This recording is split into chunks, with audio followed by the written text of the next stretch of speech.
జయరా తెలుగు న్యూస్కి స్వాగతం. ఇప్పుడే కాంతారా చాప్టర్ 1 సినిమా చూడడం జరిగింది. అంటే సినిమా అక్టోబర్ 2వ తేదీ రిలీజు కావాల్సి ఉంది. కానీ సినిమాకున్న క్రేజ్ దృష్ట్యా ఒకరోజు ముందుగానే అంటే 1వ తేదీ రాత్రి 10 గంటలకు ఈ సినిమాను ప్రీమియర్స్ వేయడం జరిగింది. ఇప్పుడే సినిమాను చూసి రావడం జరిగింది. ఇప్పుడు దాదాపు సమయం అర్ధరాత్రి 2 గంటలు కావస్తుంది. కాంతారా అంటూ 2022లో వచ్చిన మొదటి భాగం బ్లాక్ బస్టర్ అందుకోవడంతో రిషబ్ శెట్టి భారీ తారాగణంతో భారీ బడ్జెట్తో ఈ కాంతారా చాప్టర్ 1 అంటూ కాంతారాకు ప్రీక్వెల్గా ఈ సినిమాను నిర్మించడం జరిగింది.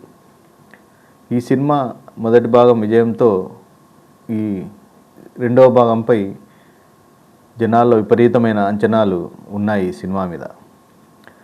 ఇక ఈ సినిమాను రిషబ్ శెట్టి తానే దర్శకత్వం వహిస్తూ తానే నటుడుగా నటించి ఈ సినిమాను నిర్మించడం జరిగింది. ఈ సినిమాను హొంబలే బ్యానర్పై నిర్మించడం జరిగింది. అలాగే ఈ సినిమాలో రిషబ్ శెట్టితో పాటు రుక్మిణి వసంతం, జయరాజ్ ఇంకా ముఖ్య తారాగణం నటించడం జరిగింది. పంజర్లీ జాతర తర్వాత అడవిలో మాయమైపోయిన తన తండ్రి గురించి చెప్పమని కొడుకు శివ అడగడంతో ఈ సినిమా మొదలవుతుంది. ఈ సినిమా కాంతారా తర్వాత ఈ సినిమా మీద భారీ ఎక్స్పెక్టేషన్స్ పెట్టుకోవడం జరిగింది. దానికి తగ్గట్టుగానే ఈ సినిమా అత్యంతం అద్భుతంగా రిషబ్ శెట్టి తీర్చిదిద్దడం జరిగింది. సినిమా మొదలైన మొదటి 40 నిమిషాలు సినిమా కొద్దిగా బోరింగ్గా అనిపిస్తుంది. కానీ ఇంటర్వెల్ బ్లాక్ ఒక 20 మినిట్స్ బ్లాక్ అవుట్ స్టాండింగ్ అంటే outstanding. Rishab Shetty interval block అదరగొట్టేశాడు. ఇంటర్వెల్ బ్లాక్ 20 నిమిషాల ముందుతో సినిమా ఒక రేంజ్కు పీక్ స్టేజ్కి వెళ్ళిపోతుంది. ఒక అద్భుతమైన సీక్వెన్స్తో ఇంటర్వెల్ బ్లాక్ పడుతుంది. ఇక రెండవ భాగం మొదలైన తర్వాత ఇక సినిమా ఆగే పరిస్థితే లేదు. Scene by scene Rishab Shetty తన డైరెక్షన్ స్క్రిప్ట్తో సినిమాని దడదడలాడించాడు. యాక్షన్ సీక్వెన్స్ కానీ, పర్ఫార్మెన్స్లు కానీ, సెట్టింగ్స్ కానీ, ఫోటోగ్రఫీ కానీ, బ్యాక్గ్రౌండ్ మ్యూజిక్ కానీ ఒకటని కాదు. సినిమాలో సెకండ్ హాఫ్ స్టార్ట్ అయిన తర్వాత సినిమాకు యుద్ధంలాగానే ఉంటుంది. అంత అద్భుతంగా సెకండ్ హాఫ్ను తీర్చిదిద్దడం జరిగింది. ఇంటర్వెల్ బ్లాక్ అయితే మరో లెవెల్కు తీసుకెళ్తుంది సినిమా. అలాగే సెకండ్ హాఫ్లో కాంతారాలో ఉన్న క్లైమాక్స్ లాంటి సన్నివేశం ఒకటి అదరగొట్టేశాడు రిషబ్ శెట్టి. అలాగే ఇక ఈ సినిమాకు ప్రధాన బలం చివరి 35 నిమిషాలు మీరు సినిమా మైండ్ మొత్తం స్క్రీన్ మీదే ఉంటుంది. అంత అద్భుతంగా, అంత మైండ్ బ్లోయింగ్ విజువల్, అంత మైండ్ బ్లోయింగ్ బ్యాక్గ్రౌండ్తో సినిమాను తీర్చిదిద్దడం జరిగింది. ఇక పర్ఫార్మెన్స్ల విషయానికి వస్తే రిషబ్ శెట్టి ఈ సినిమాని మరోసారి తన భుజాల మీద వేసుకొని సినిమాను అల్లాడించాడు. హీరోగానే కాదు, తన దర్శకుడిగా కూడా ఈ సినిమాని 100కు 100 మార్కులు కొట్టేశాడు. అలాగే ఈ సినిమాలో నటించిన రుక్మిణి వసంతన్ క్యారెక్టర్ కూడా మీకు సినిమాలో చాలా ట్విస్ట్లను ఇస్తుంది. మొదటి భాగంలో అంతగా చెప్పుకోదగ్గ పర్ఫార్మెన్స్ లేకున్నా సెకండ్ హాఫ్లో మీరు ఊహించని మలుపులతో రుక్మిణి వసంతన్ క్యారెక్టర్ ఉంటుంది. హీరోకు ఈక్వల్గా ఈ సినిమాలో సెకండ్ హాఫ్లో రుక్మిణి వసంతన్ క్యారెక్టర్ని తీర్చిదిద్దడం జరిగింది. అలాగే జయరామ్ క్యారెక్టర్ కూడా మంచి పర్ఫార్మెన్స్ ఉన్న క్యారెక్టర్ ఇవ్వడం జరిగింది. ఇక ఈ సినిమా సెట్టింగ్స్ కానీ, లొకేషన్స్ కానీ చాలా న్యాచురల్గా ప్రొడక్షన్ వాల్యూస్ హై రేంజ్లో ఉండే విధంగానే చిత్రీకరించారు. గ్రాఫిక్స్ కూడా బాగున్నాయి. ఇక ఈ సినిమాకి ప్రధాన బలం బ్యాక్గ్రౌండ్ మ్యూజిక్. ఈ సినిమాకు బ్యాక్గ్రౌండ్ మ్యూజిక్ ప్రధాన బలం.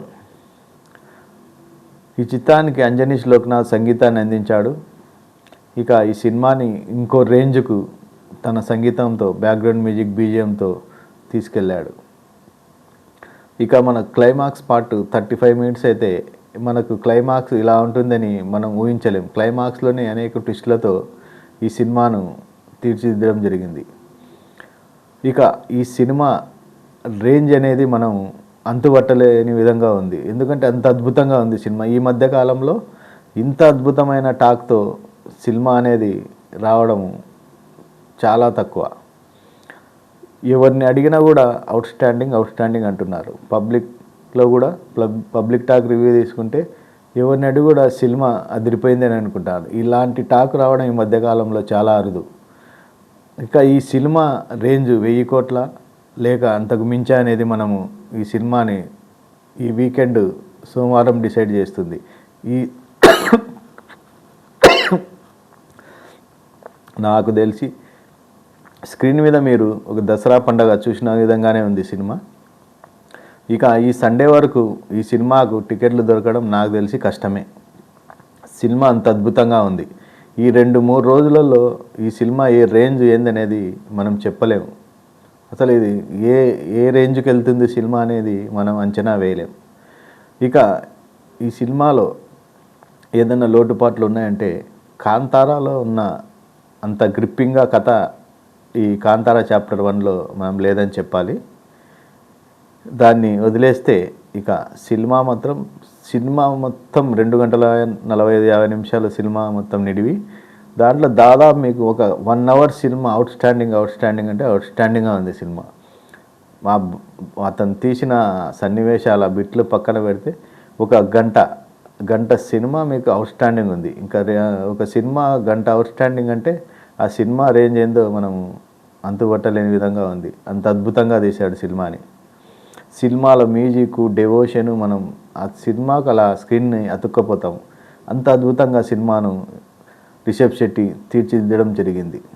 ఇక ఈ సినిమా ఇండియన్ బాక్సాఫీస్ మీద ఎలాంటి సంచలనాలు సృష్టించిందో, ఈ సినిమా బాక్సాఫీస్పై ఎలాంటి సంచలనాలను సృష్టిస్తుందో మనం వేచి చూడాల్సిందే. నేను మీ అల్లబకాష్, సైరా తెలుగు న్యూస్ టీవీ. మరో సినిమా రివ్యూతో మీ ముందుకు.